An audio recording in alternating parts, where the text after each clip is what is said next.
جو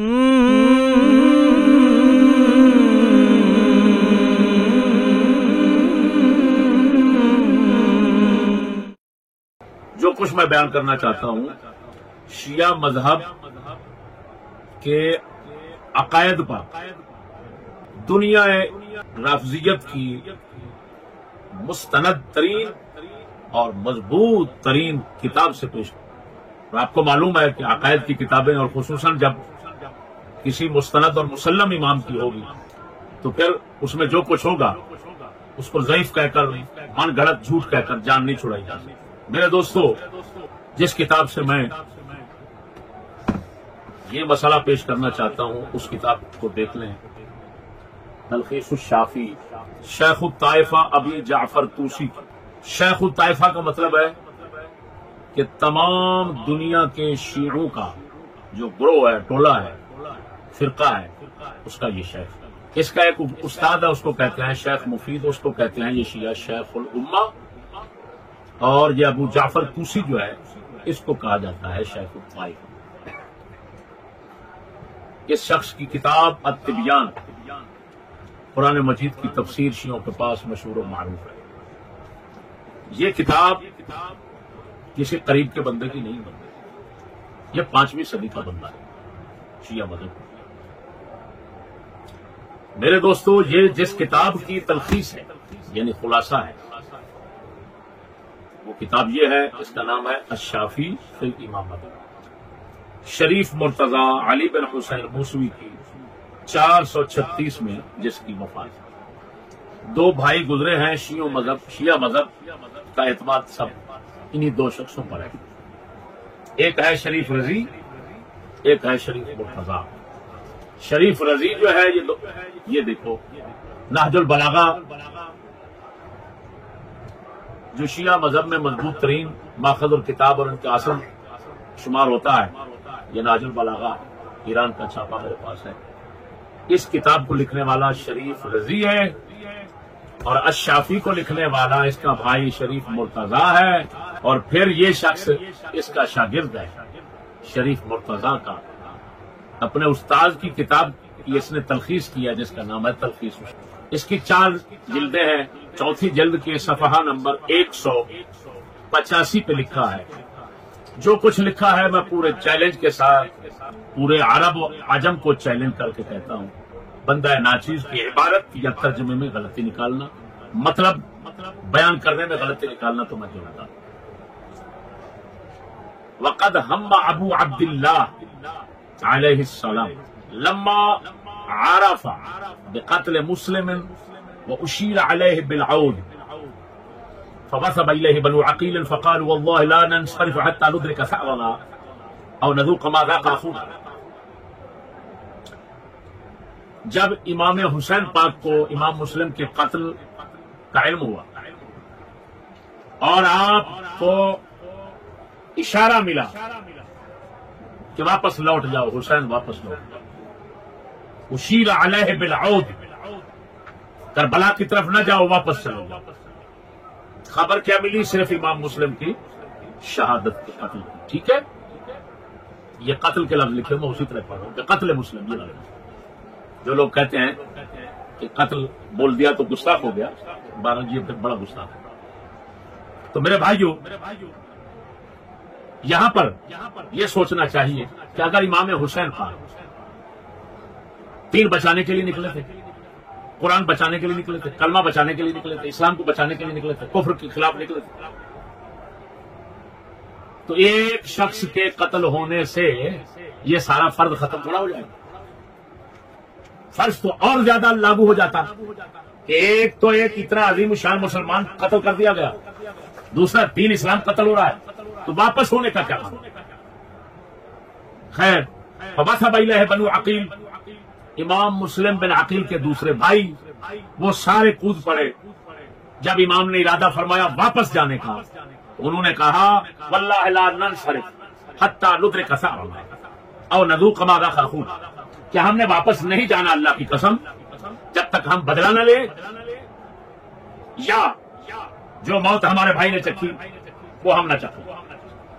اس پر بھی آپ غور فرمائیں، عجیب بات ہے، کہ امام جانا چاہتے ہیں واپس، امام مسلم کے بھائی آگے لے جانا چاہتے ہیں کوفہ کی طرف. اب دین کی بات تو نہ رہی، اب تو بھائی کی بات رہ گئی. پھر وہ کہتے ہیں ہم بدلہ لیں گے. اب یہاں بدلے کی بات آ گئی. اسلام کی بات کدھر گئی؟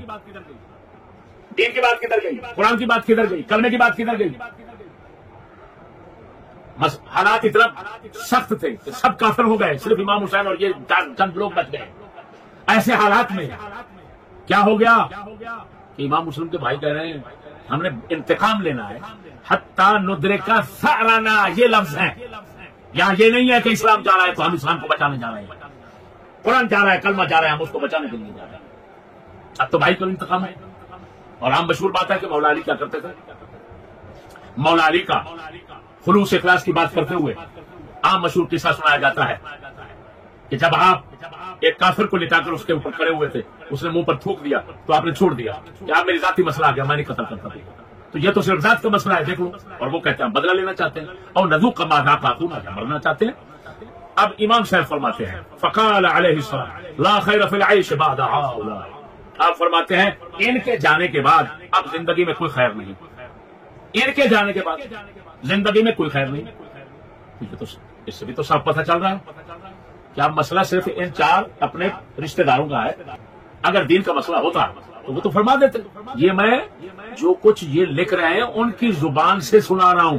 یہ نہ سمجھنا کہ میری طرف سے ہے یہ میں ان کی زبان سے جو کچھ لکھا ہوا ہے اس پر ان کی زبان کے مطابق ترجمہ مطلب بتا رہا ہوں کہ دیکھ لیجئے اہل بیت کے ساتھ یہ لوگ کیا کرتے ہیں. اب میرے بھائیوں آگے لکھا ہوا ہے ثم لاحقه الحر بن يزيد ومن معه من الرجال الذين انفذهم ابن زياد ومنعه من الانصراف فسلمه ان يقدم على ابن زياد نازلا على حكمه فامتنع.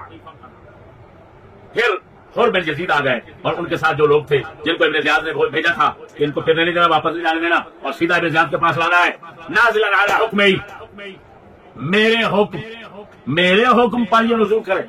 یعنی کیا مطلب؟ میری حاکمیت کو مان کر میرے لیے ہی یہ بیعت کرے. اب یزید کی بیعت کی بات نہیں ہوگی. فامتنع ولما رأى اللہ سبیل الی العود، جب امام صاحب نے دیکھ لیا کہ واپس جانے کا کوئی راستہ نہیں ہے، تمام راستے بند. ولا الی دخول الکوفہ، اور نہ ہی کوفے میں جانے کا کوئی راستہ ہے. سلک طریق الشام، ملک شام کی طرف امام چل پڑے. سائرا نحو یزید بن معاویہ، یزید بن معاویہ کی طرف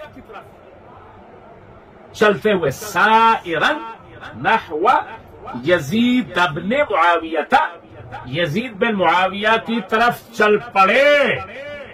لعلمہ علیہ السلام بأنہ علی ما به ارق به من ابن زیاد واصحابہ، اس وجہ سے چل پڑے یزید کی طرف کہ امام سمجھتے ہیں یزید میرے حق میں ابن زیاد اور ابن زیاد کی فوج کی بنسبت نرم گوشہ رکھتا ہے.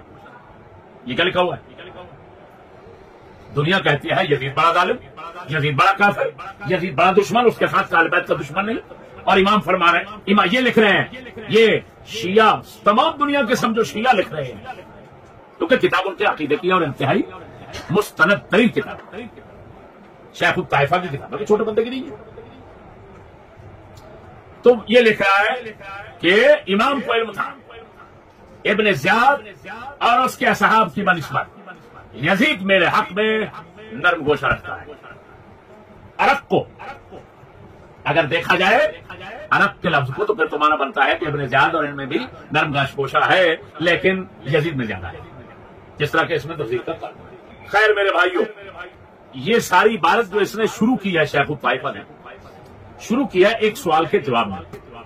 سوال خود اٹھایا کہ جناب جو حسین نے کام کیا، چند بندے ان کے پاس، چند بندے ہیں، دوسری طرف مقابلے میں بہت تعداد کثیر کی فوج ہے. تو ایسا مقابلے میں آنا یہ تو ہلاکت ہے، اپنے آپ کو ہلاکت میں ڈالنا ہے. یہ سوال ہو رہا تو امام حسین نے یہ کام کیوں کیا؟ یہ سوال کر کے پھر جواب دیتا ہے. فکیف یقال انہ القی بیدہ الی التہلکہ، یہ سوال کیوں کر کیا جا سکتا ہے کہ امام حسین نے اپنے آپ کو ہلاکت میں ڈال دیا؟ وقد روی انہ علیہ السلام قال لعمر بن سعد اختاروا منی اما الرجوع الى المكان الذي اقبلت منه او ان اضع يدي على يد يزيد فهو ابن عمي فهو ابن عمي يرى في رأيه وإما أن تسيروا بي إلى ثغر من ثغور المسلمين فأكون رجلا من أهله لي ما له علي ما عليه. کہتا ہے یہ ہلاکت میں امام نے کیسے ڈالا اپنے آپ کو؟ بھائی یہ سوال نہیں بنتا ان پر. کیوں نہیں بنتا؟ کیونکہ انہوں نے عمر بن سعد سے کہہ دیا، فرما دیا تھا استار الجنی مجھ سے تین شقیں میں سے کوئی شق تو پسند کر لو، تین باتوں میں سے کوئی بات پسند کر لو. یا تو میں واپس جانا چاہتا ہوں جہاں سے آیا تو واپس جانے دو، یا پھر میں اپنا ہاتھ رکھتا ہوں یزید کے ہاتھ پر. یہ لفظ پڑھ رہا ہوں میں کتاب کے، ان اضع یدی علی ید یزید، میں اپنا ہاتھ رکھتا ہوں یزید کے ہاتھ پر. یہ دوسری بات ہے، مجھے لے چلو یزید کی طرف، میں یزید کے ہاتھ پہ ہاتھ رکھتا ہوں. اس سے آپ ذرا اندازہ لگائیں. اللہ اکبر. پہلی بات پر تبصرہ ہوگا کہ میں وہاں جانا چاہتا ہوں جہاں سے آیا ہوں، اور آئے تھے مکہ مدینہ سے. ایسے کہا گیا تھا، آپ کو مشورہ دیا گیا تھا حضور یہاں مکے میں رہے، تو آپ نے کیا جواب دیا تھا؟ یہ شیعہ سنی سب کی کتابیں اس پر متفق. آپ نے فرمایا میں حرم پاک جو ہے اس کو حلال نہیں کرنا چاہتا، اس کی حرمت کو تباہ نہیں کرنا چاہتا. ان لوگوں نے مجھے قتل کرنا ہے، لہذا میں وہاں جانا چاہتا ہوں جہاں پر یہ لوگ مجھے قتل کریں اور کعبہ کی بناتی ہوں. اب واپس جا کر کیا قتل تو ہونا تھا، کیونکہ امام نے خود کہہ دیا تو بات تو یقینی ہو گئی، امام کی بات تو جھوٹی نہیں ہوگی. جب واپس جائیں گے تو وہ قتل کریں گے، قتل کرنے سے تو حرمت کعبہ برباد ہونی تھی. یہ اعتراض رہے گا. اگلی بات کہ میں ہاتھ سے یزید کے ہاتھ پر ہاتھ رکھتا ہوں، اس ربائی کا کیا بنے گا، اس بکواس کا کیا بنے گا کہ دنیا میں مشہور ہے، سر داد نہ داد دست در دست ہے جدید. سر دے دیا، یزید کے ہاتھ پر ہاتھ نہ رکھا. سوال ہے ہاتھ نہ رکھا، وہ تو رکھ رہے تو فرما رہے یہ تو شیعہ کی مضبوط ترین کتابیں جن میں یہ لکھا ہوا ہے. عقیدے کی میں روایت کی کتاب نہیں پیش کر رہا، عقیدے کی کتاب ہے، اور وہ کسی نتھو خیرے کی نہیں ہے، ان کے کسی موٹے چھوٹے بندے کی نہیں ہے، ان کے شیخ الطائفہ کی ابو جعفر طوسی کی، جس کو شیعوں کا ذاکر اور شیعوں کا مولوی جانتا ہے کہ وہ کیا چیز ہے. اور یہ شافی میں نہیں، شافی کے اوپر جو زوائد ہے ابو جعفر طوسی کی جو اس میں. اب سمجھیے معلوم ہوا جس خبیث شیعہ نے یہ شعر لکھا، سرداد نہ دست در دست یزید، اس نے اپنے مذہب کے خلاف لوگوں کو جھوٹ بول کر دھوکے میں ڈالنے کے لیے، جس طرح کے دھوکے میں ڈال کر لوگوں سے پیسہ بٹورا جاتا ہے، اور بنو امیہ کی دشمنی کو اور صحابہ کی دشمنی کو دل میں مضبوط کیا جاتا ہے ان ساری بکواسات کے ذریعے. وہ بکواس سامنے آ گئی. یہاں پر تو یہ ہے ہاتھ پر ہاتھ رکھوں گا ہے دست سرداد نہ دست در دست یزید. ان بغیرتوں کو دست نکال دینا چاہیے. بغیرتوں تمہیں شرم نہیں آتی، جھوٹ بولتے ہو. اور پھر آگے کیا ہے؟ اگلے لفظ تو اور زیادہ چھرا مارتے ہیں ان خبیث لوگوں پر. کیا ہے؟ فہو ابن عمی، یزید میرے چاچے کا بیٹا ہے، لے چلو مجھے، میرے چاچے کا بیٹا ہے.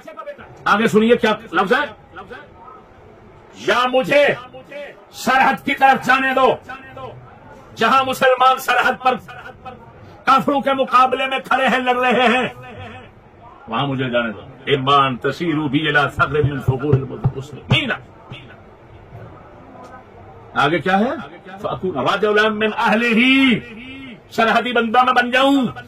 لی ما لہو، جو سرحدی مجاہد کے حاکموں پر حقوق ہیں وہ میرے بھی بن جائیں گے. وعلی ما علی، ان لفظوں پر غور کرو.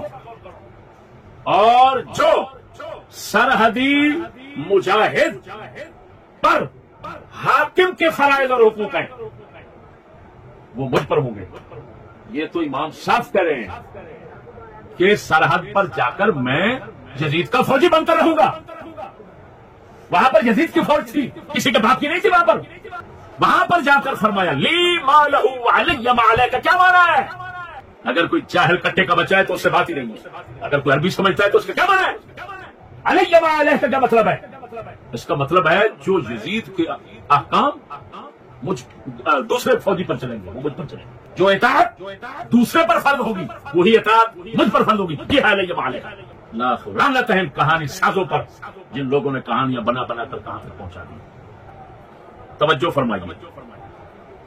اور آگے عبارت ہے، کہتا ہے فلما رأى علیہ السلام اقدام القوم وأن الدين منبوذ وراء ظهورهم وعلم أنه إن دخل تحت حكم ابن زياد تعجل الظلم والعار وآل أمره من بعد إلى القتل التجا إلى المحاربة والمدافع عن نفسه.